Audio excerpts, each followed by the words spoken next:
آلودگی سے جسمانی صحت پر متعدد منفی اثرات مرتب ہوتے ہیں اور ماہرین نے اس کے ایک اور بڑے نقصان کا دریافت کیا ہے۔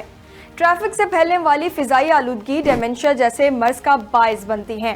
یہ بات امریکہ میں ہونے والی ایک طبی تحقیق میں سامنے آئی۔ ایمری یونیورسٹی کی تحقیق میں دریافت کیا گیا کہ گاڑیوں سے خارج ہونے والی دھوئیں میں موجود آلودہ ذرات سے دماغ میں اس پروٹین کی مقدار بڑھتی ہے جسے الزائمر امراض سے منسلک کیا جاتا ہے۔ تحقیق کے دوران دیکھا گیا تھا کہ فضائی آلودگی کے ننھے ذرات سے لوگوں کے دماغ پر کیا اثرات مرتب ہوتے ہیں۔ اس مقصد کے لیے 224 مردہ افراد کے دماغی ٹیشوز کا تجزیہ کیا گیا، جن میں سے 90% میں ڈیمنشیا جیسے جڑے کسی عارضے کی تشخیص ہو چکی تھی۔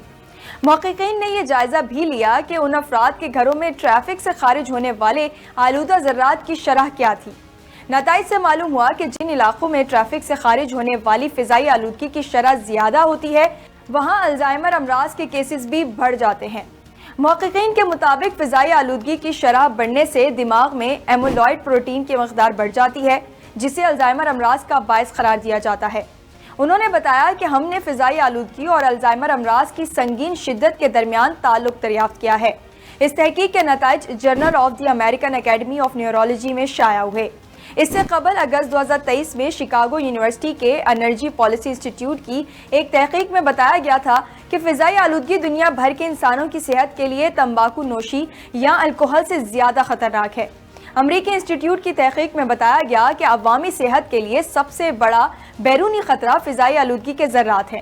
تحقیق کے مطابق اگر دنیا بھر میں فضائی آلودگی کی شرح کو عالمی ادارہ صحت WHO کے طے کردہ حد تک محدود کر دیا جائے تو دنیا کے ہر فرد کی اوسطن عمر میں 2.3 سال کا اضافہ ہو جائے گا۔